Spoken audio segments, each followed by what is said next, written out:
Good afternoon. Hi, everyone. So I'll say a few words about this meeting. So first, thanks for the IPO again for hosting this event. I think the idea behind this little meeting is due to the performance that was broadcasted a few days ago of the Reinecke Flute Concerto. It was premiere broadcasting. And usually actually after concerts, I don't know, those of you who are regular IPO audiences, we like to chat sometimes with the audience after a performance. So I think that was the idea behind this meeting, just to have a very informal chat. You can ask me totally everything, as I said, from flute music experiences. I traveled quite a bit in my professional life, playing in different orchestras in different countries.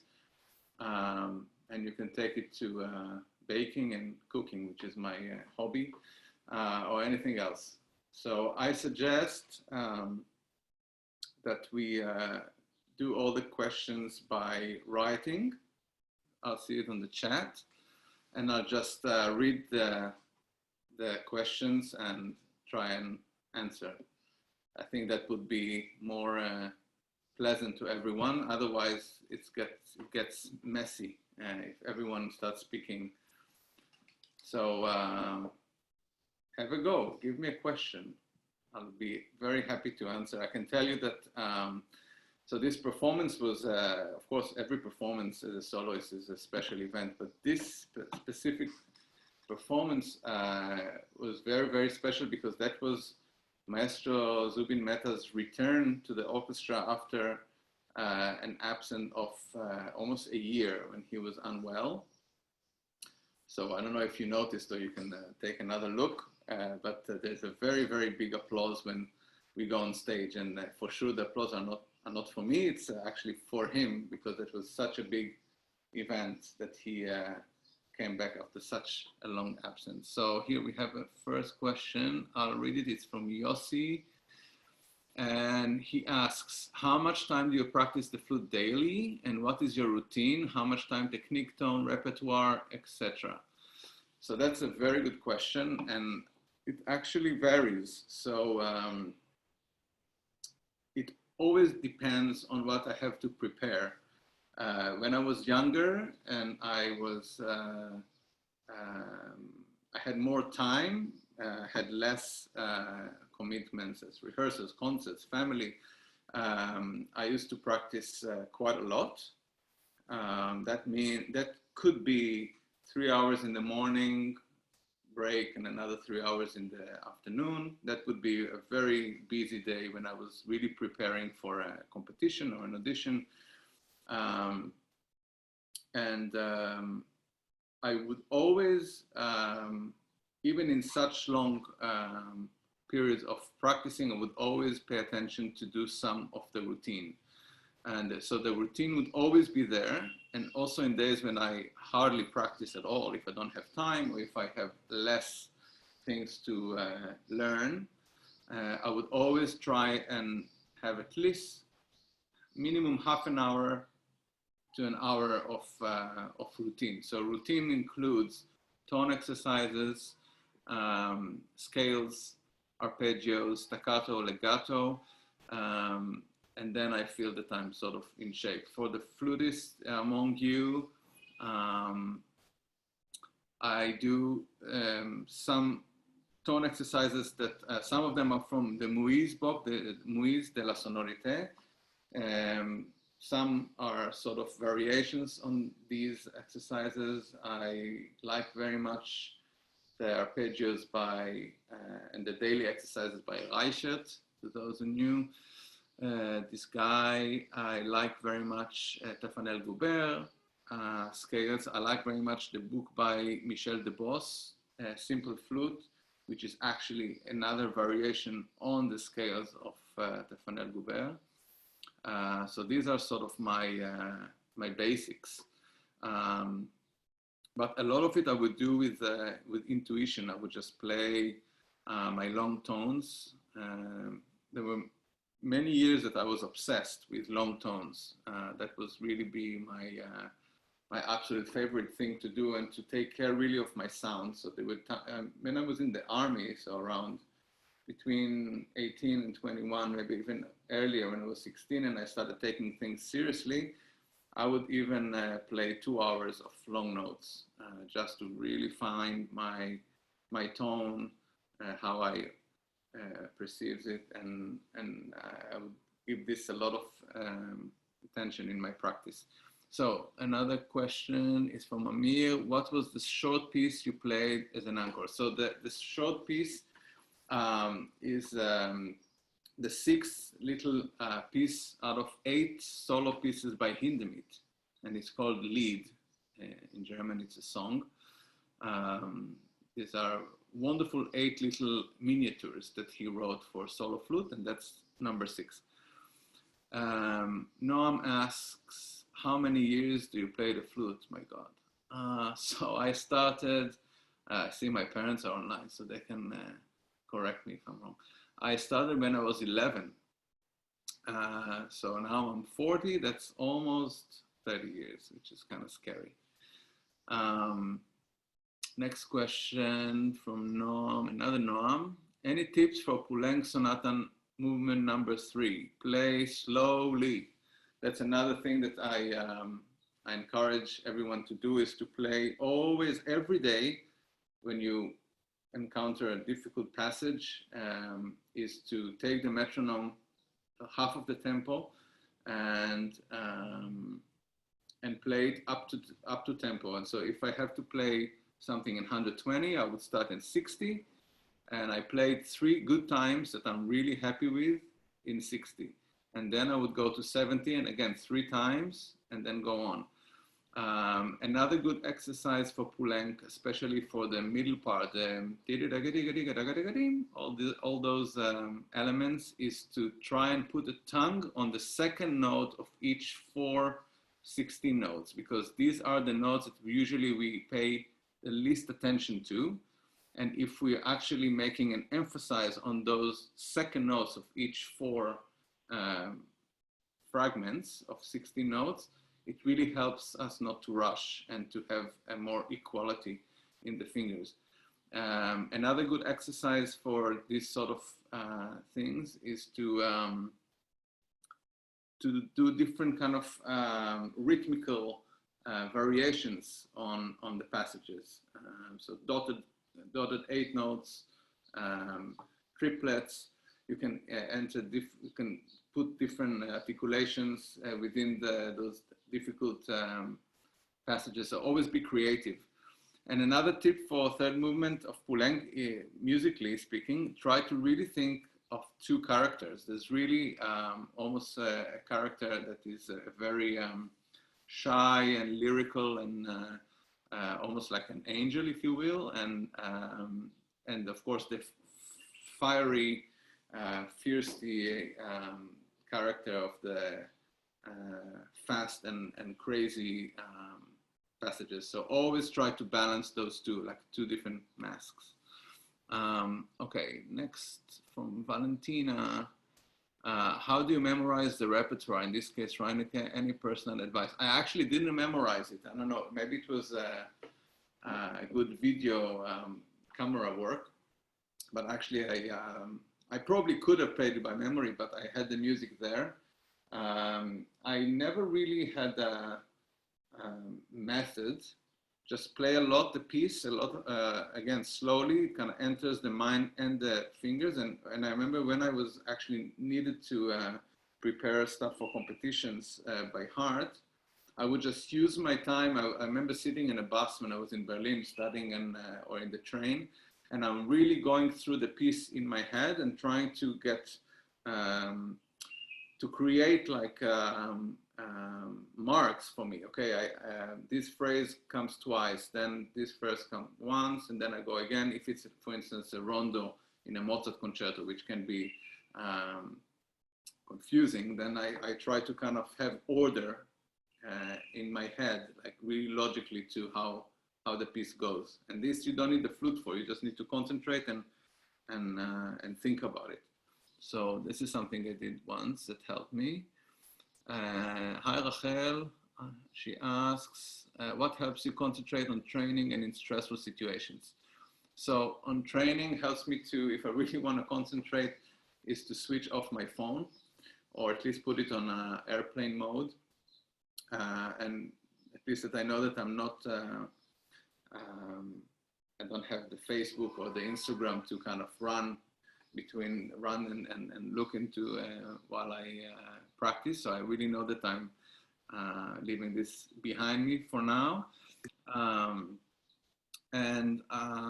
Another thing, a good thing for training is to put, especially if you are in stressful times and you have to prepare a lot of stuff, is to really have a plan of how to practice. So the night before big orchestral auditions, when I have tons of excerpts and stuff to learn, I would actually make a list. So tomorrow I get up at this hour, blah, blah, blah, blah. I start practicing this, and I really give myself, I need 10 minutes for this, half an hour for this, and I really write a plan with breaks and with everything that I need, and I really follow the plan. And I would put the phone, and if I need 15 minutes for a certain piece, I would put my countdown, and when it hits 15 minutes, I will go on. I will really stick to the plan. That makes me first be very concentrated because I know I have limited time, and also it makes me work in order, so I don't spend too much time on one thing and then I forget the other stuff. So that's for practicing in a stressful situation, which I guess is also can be concert or an audition itself. Eventually, I think one should concentrate on the music. You've done all your work. You did whatever you could. If you are really give it 100%, you know within yourself you gave it everything you could have, and now you just need to let the music speak and really concentrate on your musical ideas and on the rhythmical elements, because these are sometimes the stuff that when we are not concentrated, they are running away, and that can be dangerous especially in audition situations. Next, I go to another question from Yossi. What do you think is the main difference between a professional and a student approach? It depends on the student and maybe also on the professional. I think both are aiming to play their best, but maybe a student who's not aiming to be a professional is happy with a certain level, and a professional probably has to satisfy his colleagues, his conductor, the audience that paid money to come and hear him. So I think the level of performance and the requirements are higher, obviously. But a good student who's aiming to become professional is probably aiming and trying on the same approach to play as perfect and as musical and as interesting as he can or she can. Ophir asks me, why do you choose to learn the flute? Okay, that's a bit of a story. I don't have a clear answer to this, but my dear father was a trumpet player in the IPO. And of course, I was drawn to play the trumpet at the beginning, and I tried a few times, and I actually didn't like it very much. I don't remember why, and I don't remember why I liked the sound of the flute. I can tell you that I used to go to the IPO concerts as a kid, and I guess I heard this shiny, beautiful tone by whoever was playing it. It might have been Uri Shoam or Yossi Arenheim, or kind of be even before, maybe Bezalel Aviram or Peretz Yaron, all the flutists of the IPO, and it attracted my ear. And from a very early age, I demanded this. So I said, I'm going to be a flute player and I want to play the flute. My parents insisted that I would play the piano for a few years to get some good basics of harmony and music reading. But I started when I was 11. But when I was 6, I told this story already. We were asked at school to write on a piece of paper what we're gonna be when we are grown-ups. And then our teacher took the notes, of course, and revealed them again 9 years later. And my first choice was a flute player. So that was when I was 6. So I guess it was somehow very strong in me, the love for the sound. It's always about the sound. Itai, hi Itai, is asking, do you feel a connection between music making and baking? Absolutely. Not only baking, but cooking in general. I think they are both very abstract arts in one way, and yet very also detailed and explained sort of methodical arts. So when you play an instrument, you need to have your basics. You need to know what works with what. For instance, in flute playing, if I want to play soft, I would use little amount of air, but in a high speed, in order not to lose the intonation. And if I want to bake bread, I know that I need to use certain amounts of flour with certain amount of yeast. So the yeast can really create the air and would lift the gluten net that is created by kneading. So also there's a lot of elements that are technical. But yet, of course, you have your story with the playing, of course. It's whatever you want to say musically, or with the bread, what kind of flavors you're going to put inside, or what kind of shape you're going to give the bread, or any dish you're making. So there's absolutely a big connection between the two, I find. Katya asks, what is your favorite piece for flute and in general? Wow, that's a very difficult question. But if I'm super honest, I would say that I'm not a huge, I'm not this kind of flutist who admires the flute repertoire. I think there are some really good pieces for the flute, but there are not many. I was always drawn more to the orchestral works or chamber music works that the flute can shine within symphonies of Brahms or Mendelssohn or Schumann or Stravinsky or operas of Puccini and or Verdi. I was always much more drawn to this. Of course, the flute has some fantastic pieces like the Prokofiev sonata, the Bach sonatas, the Schubert variations, Poulenc and Duthiers sonatas. There are some really great masterpieces, of course, Syrinx. But if you ask me, my favorite piece would probably be, in general, the piece that I'm playing at the moment. I don't think I can have really a favorite piece, but I can tell you, if that maybe kind of helps us concentrate on this, is that the piece that really drew me into classical music, that really kind of mesmerized me, was the Firebird by Stravinsky. And after the Firebird, I kind of got attracted in general to Stravinsky, especially his ballets. So all the three big ones, the Petrushka, Rite of Spring, Firebird, Pulcinella later on, Dumbarton Oaks, the symphonies. I was really obsessed with him when I sort of started taking music seriously when I was maybe 15 or 16. That was really the music that made me fall in love with this world.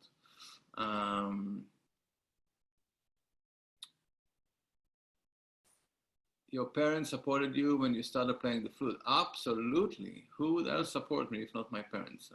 They were super supportive, and my dad was more than supportive. He was an idol figure, so I was always looking up to him and learning a lot from his methods of practicing, and being very devoted for the fundamentals of the playing, the beauty of sound, the depth of sound, the warmth of the sound. That was always something, although he played the trumpet, that always something that kind of, I felt it was implemented in me, and I always looked up to him as a musician, as a player, also as an educator, because he showed me really the first steps of how to practice properly, how to approach stuff that were difficult for me, and etc. So I had a lot of support, and I'm very grateful for my dear parents for this, absolutely. Which orchestral part you really enjoyed lately? It's by Tomer. I actually love playing very recently. Actually, our last concert with the IPO before this whole Corona thing started was Sibelius' Fifth Symphony, and it has a lovely flute parts, which I really enjoyed playing.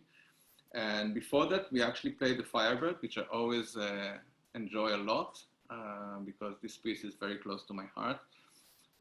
So this is the pieces that we played lately in the orchestra. Also Mendelssohn Symphony No. 3 that we played also not long ago, which I love. It actually was the first piece I played in orchestra when I was a teenager in the Thelma Eileen High School. That was the piece that I ever got to play with an orchestra, so it also has a very special place for me, and I always love playing it. Did you ever have stage fright? If yes, how did you handle it on stage? Of course, I mean, who doesn't have a stage fright? We all get nervous, and we all have to live with it and know how that it will be there. And, you know, of course, some concerts that I'm more nervous about, if the piece is more difficult or I'm less familiar with it, rather than some pieces that I played many times and I feel more free with. But in general, the best way to deal with stage fright is first to be aware that it's there, it's natural, and don't try to fight it. I think that's a very good start. And second thing is, always also tell my students, is to fake it. What do I mean by fake it? When you go on stage, you need to pretend that you are very calm and enjoying every moment, even if inside you're trembling. So always try to put, as if you're putting a mask of, or you're putting yourself a role of like an actor that is now going on stage and is playing a part in a play, and his part is to play the most fantastic flutist in the world. So always try to think also theatrically what it means when you go on stage. And by doing this, by getting yourself into this mode of putting a mask, getting into a different kind of zone or a different kind of a role, playing a role, you also get a bit more relaxed, because that sort of influences you. And the last thing to think about is that eventually, you know, people came to hear you, whether it's a concert, people came to enjoy. And it doesn't really matter if you miss one note or if one thing didn't come out as you wish.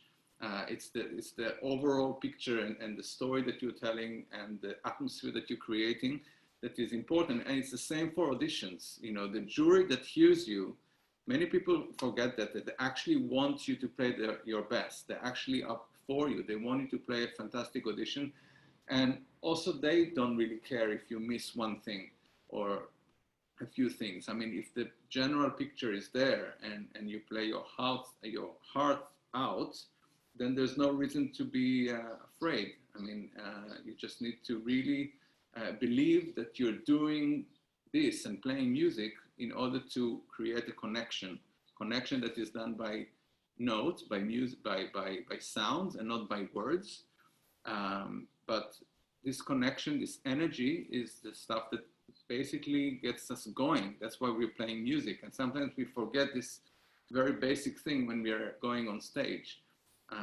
So if we are maybe, if we can find a place, a very basic place within us that actually tells us why are we doing it from the first place, then we can be a bit more relaxed. Do I speak Hebrew? Absolutely, it's my mother tongue. Noam asks. Which orchestral piece? Noah, hi, asking, which orchestral piece do you miss the most in this period? I don't know if it's in this period, but I always, in general, I miss playing operas. It's something that I did for 5 years. I had 2 different jobs in opera houses, and I have to say that when I started my first job in an opera house, I didn't know much the repertoire. I had to learn it by doing it, and I totally fell in love with this whole new world of the opera world. And I really miss this repertoire, which happens less when you are in a symphonic orchestra. You get less opportunities to play the masterpieces, the opera masterpieces. So this is something that I miss in general. Amir asking, when was your first performance as a soloist with an orchestra and what did you play? Wow, that's hard. I think that was the Bach B minor suite, if I'm not mistaken, and it was with the Ashdod, I think, orchestra, and I think I was 20 or something like this. So that's almost 20 years ago, and it was, the performance itself was in Jerusalem, as I remember, in the YMCA hall. Tips for playing Bach. Wow. I think these days it's important to get acquainted with and familiar with the historical instruments knowledge that now we have in the last 30 years. All the researches and the recordings that were done by great artists that really devoted their life to understand a bit better and a bit to the more to the details what Baroque flute is, for instance, or what how was vibrato made, if at all, on a Baroque flute, and what was it to play, for instance, Bach partita or sonata, doesn't matter, in a chamber that or in a church. What did it mean that we have to do with the sound approach? And there are many recordings and material also to read that can really give us a much better picture of how to approach, in general, Baroque and classical period pieces. So maybe that's a good start. Valentina asks me, which is the simplest baking you would recommend for an amateur? I think the simplest thing is to start with is a challah. It's I don't know if you're familiar with this kind of Jewish bread that we used to eat in the weekends. It's a very forgiving dough. It's kind of it's not very sticky or not very wet, so it's easy to handle. I'm sure you can find tons of recipes for it. I actually just made this morning one, so I can tell you quickly. Usually, if you can take half a kilo of white flour and you put half of this water and 1 tablespoon of dry yeast, 2 tablespoons of sugar, 1 teaspoon of salt, and let's say 3 tablespoons of oil, it's already a very good basic dough to work with and make a nice white bread or challah. I hope that would work. Rachel asked, which flutists have inspired you? First flutist who really inspired me was Galway. When I was young, I remember having this cassette of him, of the man with the golden flute. I think that was the name of this record, where he plays just different showpieces, classical, very easy, fun tunes arranged for flute and orchestra. And I would hear this, I remember, over and over. I would go to sleep actually with the cassette actually playing, hoping that maybe I'll get that sound by listening to it or by putting it under my pillow. So that was my my first big inspiration.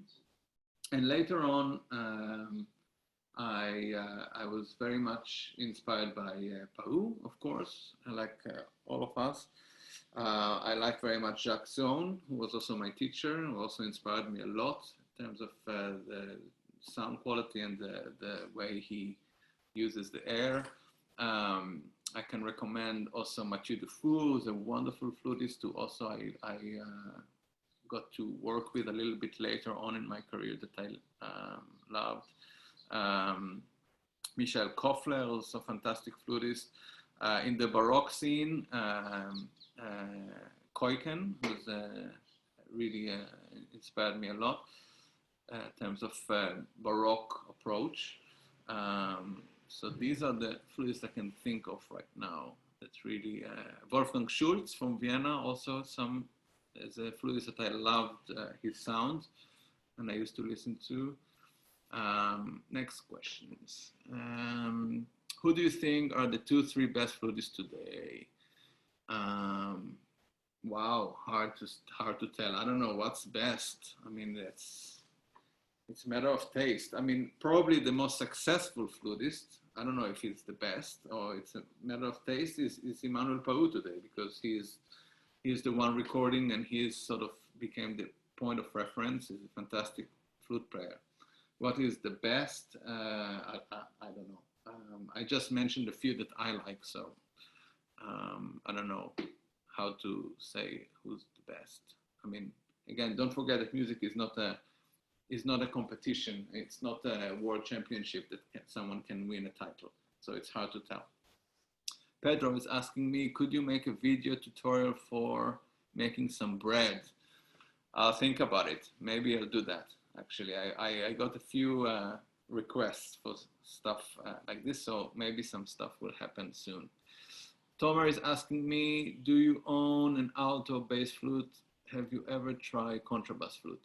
No, so I don't own an alto and not a bass flute either, but the orchestra owns a very nice alto flute by Haynes. So I think it's Haynes.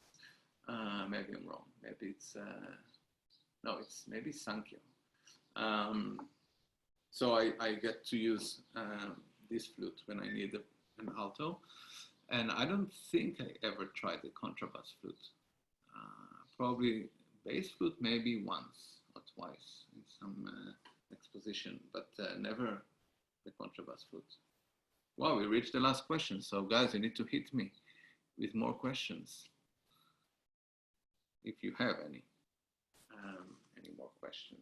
I don't know. Yes, Pedro wants to ask. He writes question.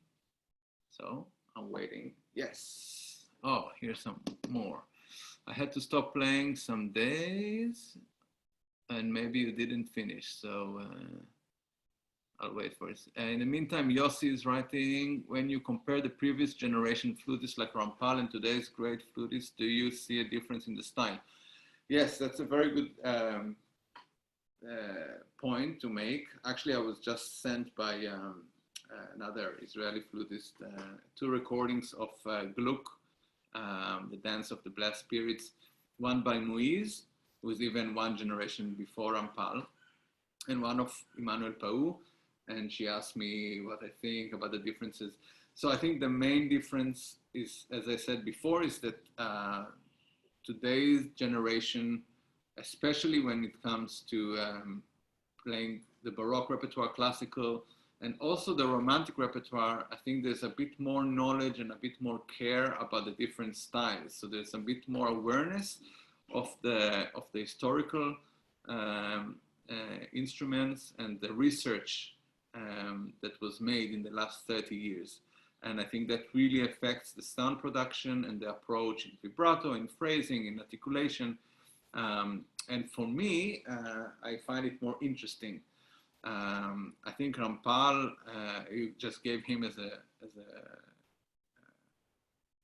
example. I don't know if you meant him specifically, but he was a very intuitive player who played everything so beautifully and so without too much thought, in a good way. It was so natural and so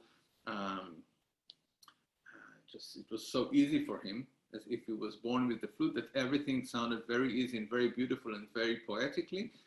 But when it comes to the classical and Baroque areas, I find it sometimes today, when I listen to it, that it's not stylish enough.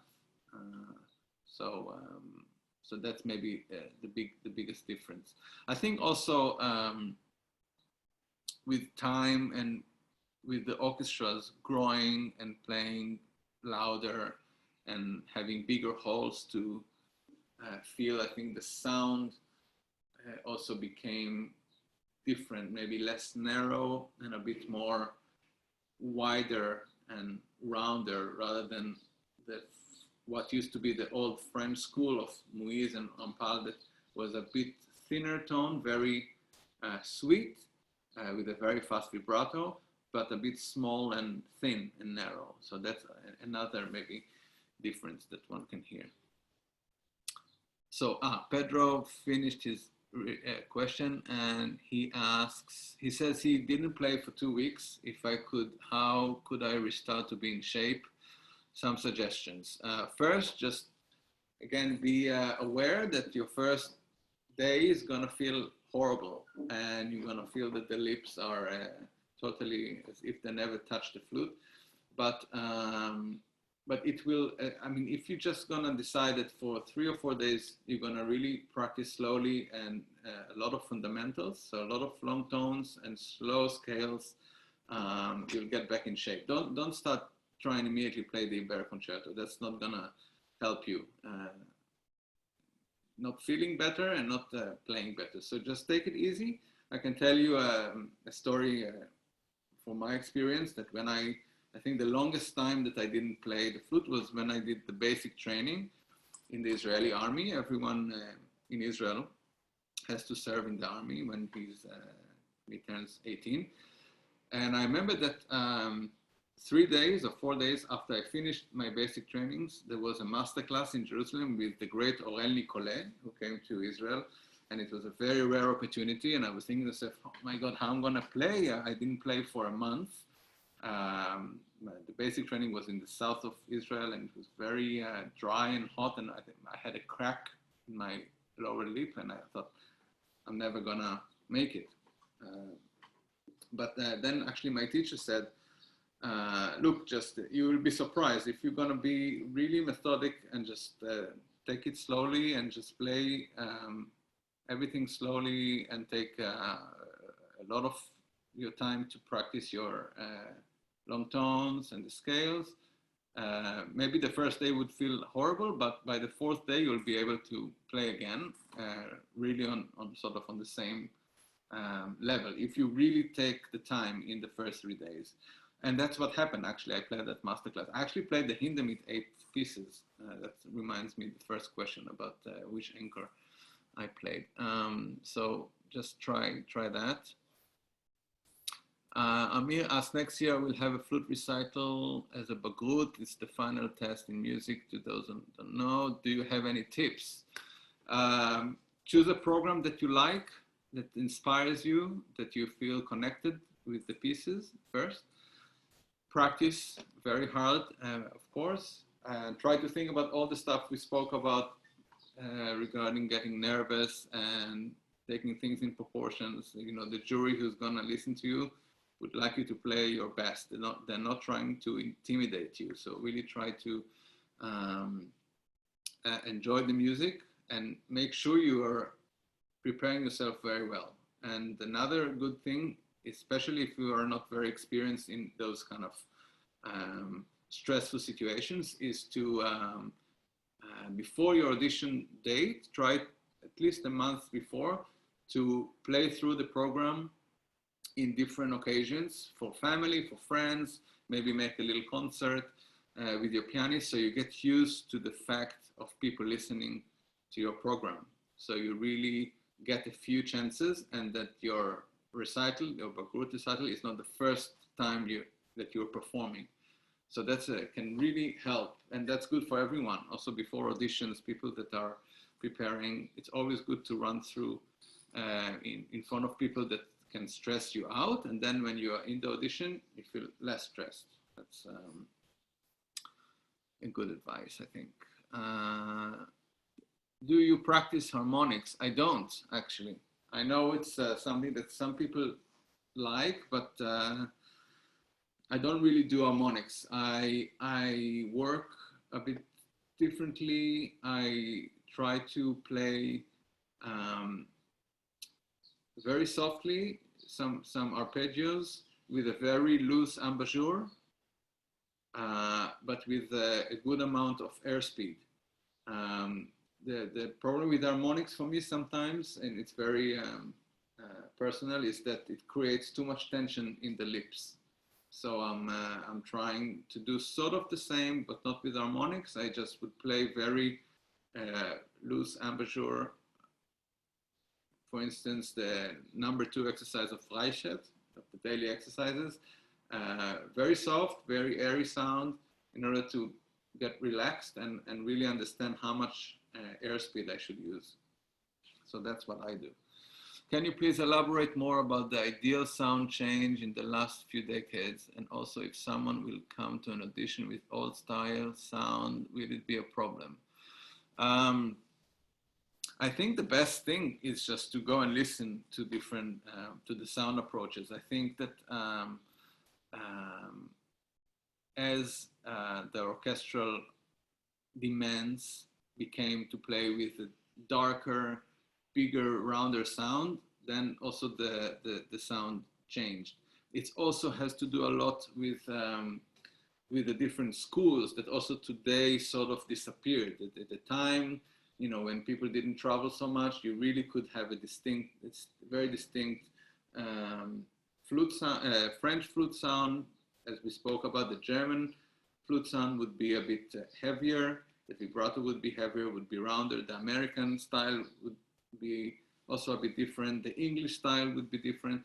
And today, I think we all sort of are becoming this global village. So I think in general, what the orchestras produce today is sort of, the emphasis is on a larger scale of volume. And if someone comes to an audition and plays with an old style sound, it all depends. You know, it's hard to tell by typing old style. You know, obviously it depends how he plays and how beautiful his sound is. And maybe he will play so beautifully and so great that the committee would say, wow, this guy is really special. Let's see how it fits in the orchestra.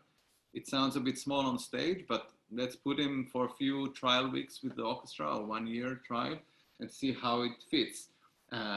If it stays small and it doesn't really come through in the solos, and it doesn't really blend with the rest of the woodwind section, maybe, and hopefully, you know, the other wind principals or the music director would come and tell him, look, you have to think about changing your style of producing the sound in case everything else is great.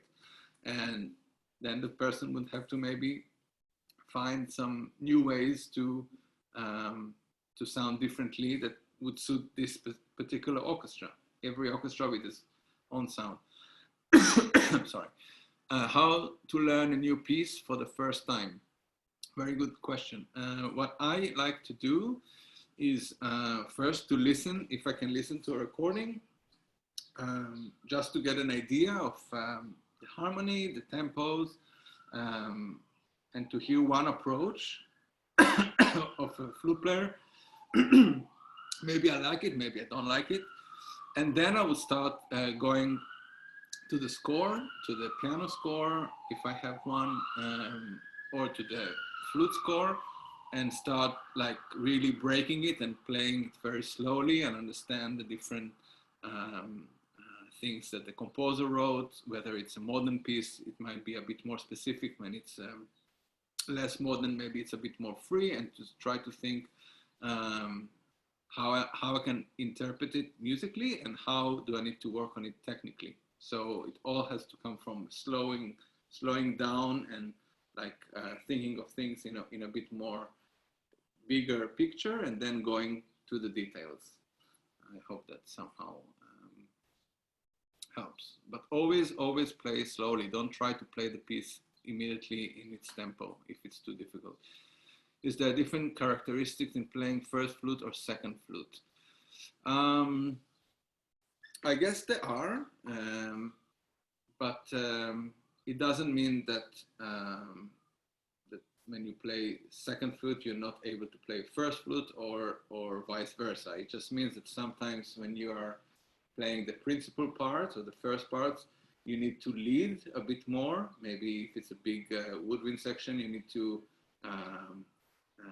sort of show the entrances and maybe have a bit more clear idea of how you want to phrase stuff and how you want to approach some intonation things within the group. And the second flutist usually would be a very flexible player that can actually fit into the ideas and to the way that the first flutist is trying to show. Of course, the first flutist would be more exposed because the solos would usually go to the first flutist. So the characteristic in the playing would maybe be a bit more flamboyant, maybe a bit more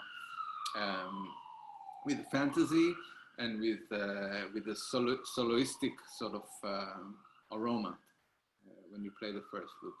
Which conductor do you enjoy playing with beside Maestro Meta?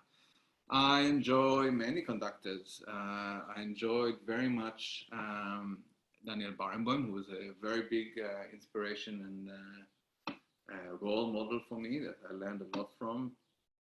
Recently, I enjoyed a lot playing with Kirill Petrenko, and I enjoyed a lot working with Honeck when he came here. I enjoyed working with Lahav. I enjoyed a very beautiful production we did a few years ago with Dan Ettinger. We did Figaro, which was lovely. I love playing for, what was his name?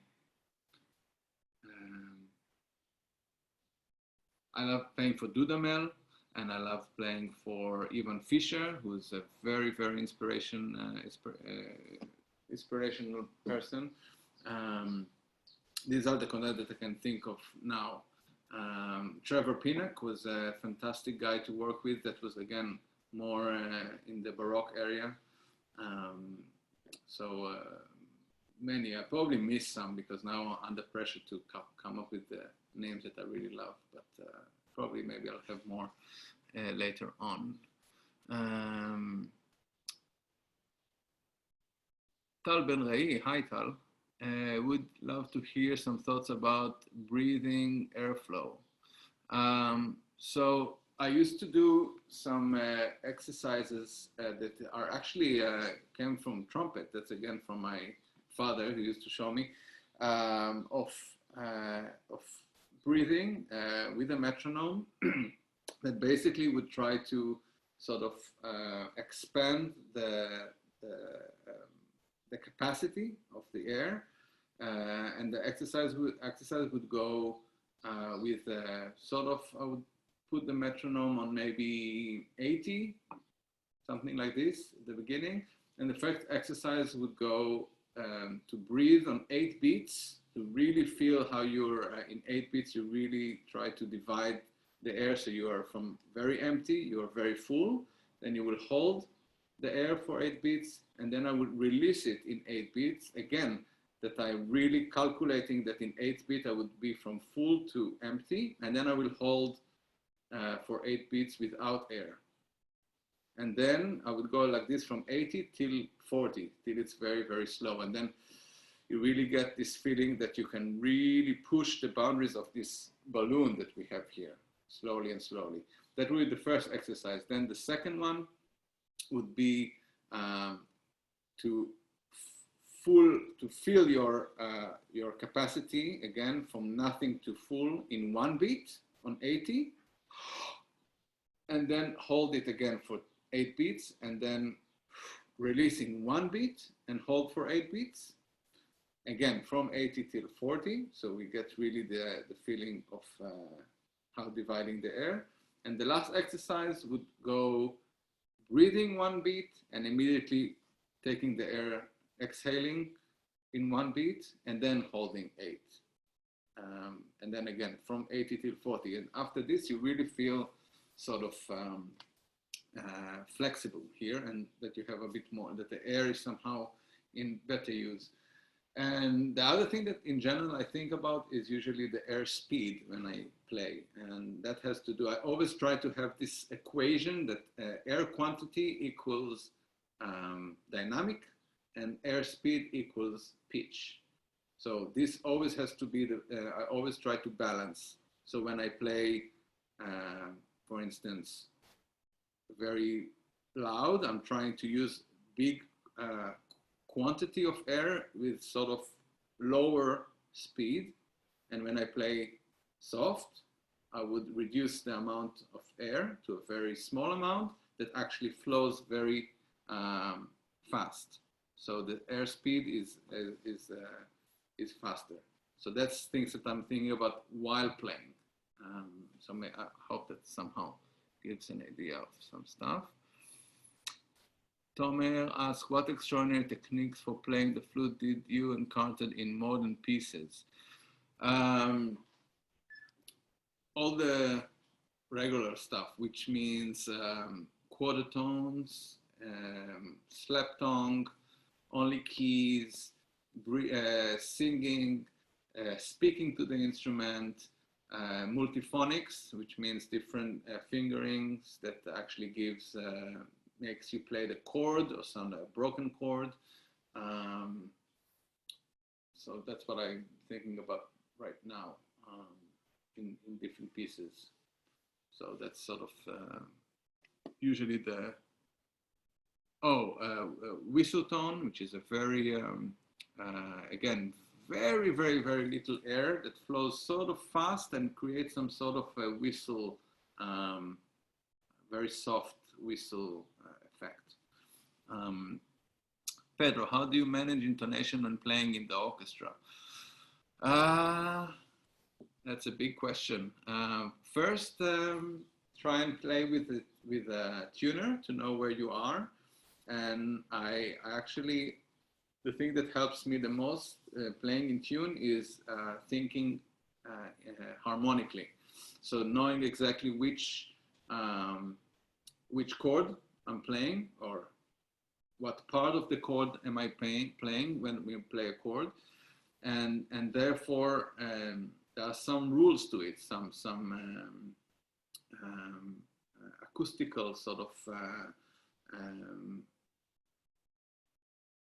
facts, or I don't know how to say it in English, that if you know, for instance, when you play a major third in the chord, so if we play C major and the flute has the E, the major third should be a little lower than what you expect, or a little also darker in color. Sometimes it's more of a matter of a color rather than the pitch. And many people actually sometimes don't think about it enough, of the timbre, of the color of the sound.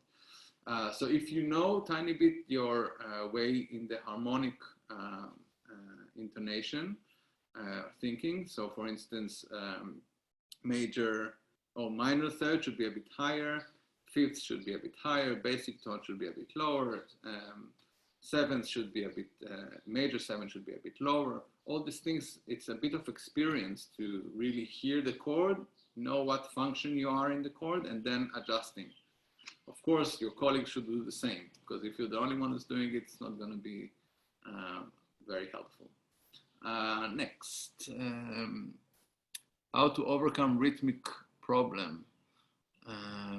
It depends on what the problem is. I think working with a metronome is a very important thing, and sometimes subdividing and working with smaller values. So if you want to play something which is actually a quarter, maybe put the metronome on 16 notes. So you're really not rushing, and you really hear the inner rhythm.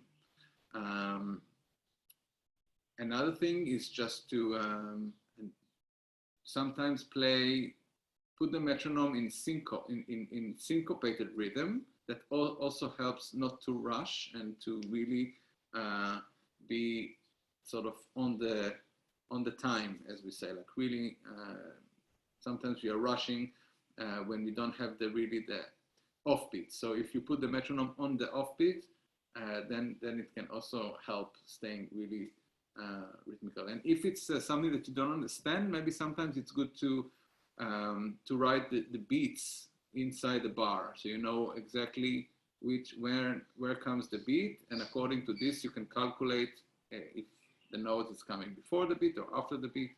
It depends on the problem. Valentina asks, what are the characteristics of a beautiful sound for you? What's your ideal sound? So for me, I like a very pure sound. I like a sound that is that doesn't have any noises, any air inside of it, any sand. I don't know how you would think about it, any sort of dirt inside the sound, so it has to be very pure. I like a dark sound, so a sound that is richer with bass rather than treble.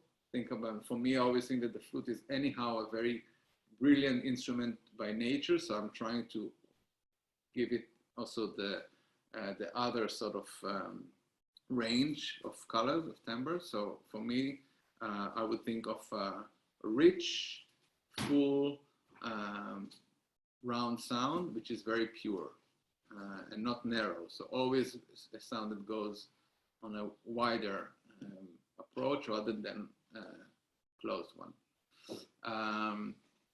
Yossi asked, I guess maybe I'm wrong, that from time to time you have to play a very difficult part that maybe you feel you are far from playing it as expected. What do you do in such cases? Actually takes us to the first question. It depends. If I have a difficult part that I don't know, that I've never seen, I would try and be prepared, and I would practice it more, and I would practice more, and I would take the part from the library, and I really will prepare it so I can play it as best as I can.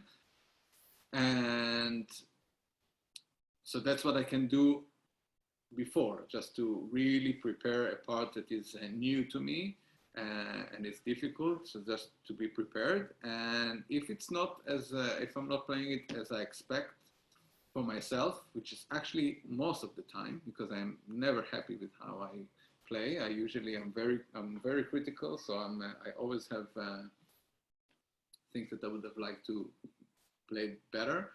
Then I probably would not sleep the next night. But you have to kind of actually also sort of be aware that you do your best, and sometimes you didn't play your best, or it didn't come as well as you wanted it to be, and this is also part of life.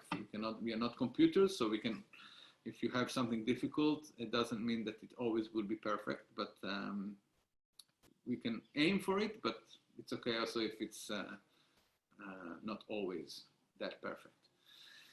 So I don't know, maybe that would be the last question. It's already 6. And maybe, let's have another 5 more minutes if anyone wants to ask. So let's try to think to close it down soon in a few minutes. So usually how much time you have to prepare an orchestra part before the concert. So we know actually the season pretty much ahead of time. So if I know that there is a piece I don't know, or, oh, this piece has a really difficult part, then I will go to the library and take the part, I don't know, a few weeks before. Because the preparation time with the orchestra, it's actually very, quick. We have 4 rehearsals usually. So either I go to the library, or today you can also find many things on the internet. So I try to be prepared a few weeks in advance if I can. Let's see. Do you study hard the same day you have a concert? How do you prepare during that day?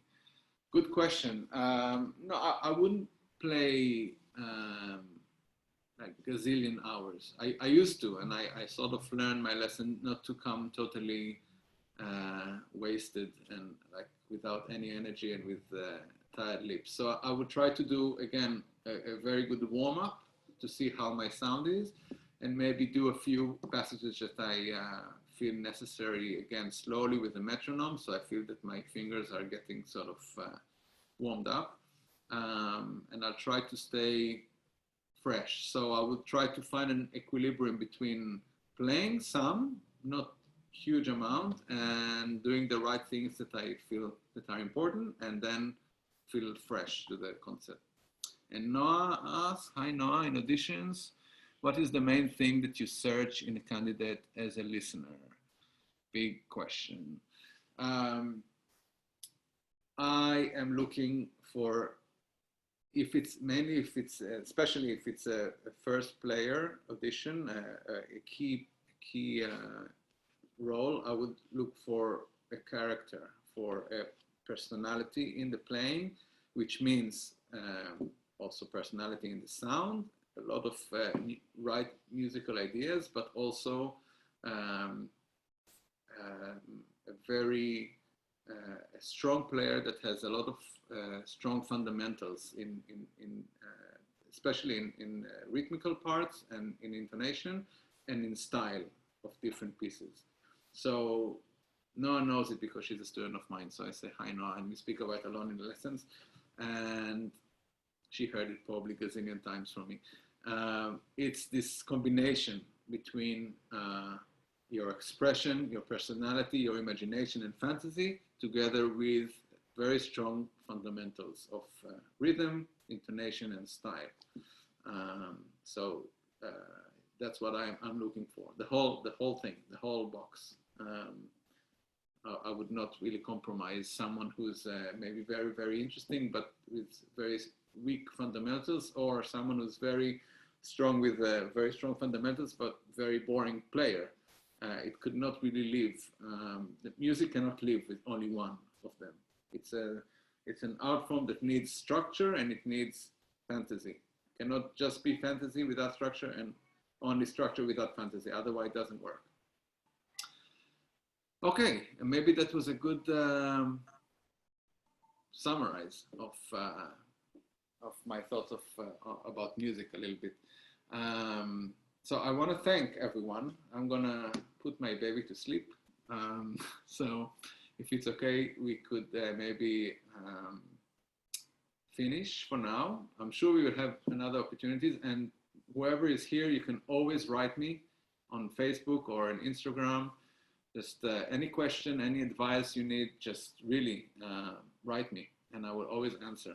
So I'm really thankful for you all to join me, and it was really lovely to see everyone and have those wonderful questions and opportunity to share a little bit of my experiences and thoughts. So thank you for listening, and stay safe, stay healthy, and come to the concerts when we start playing again. Okay, be well. Thank you.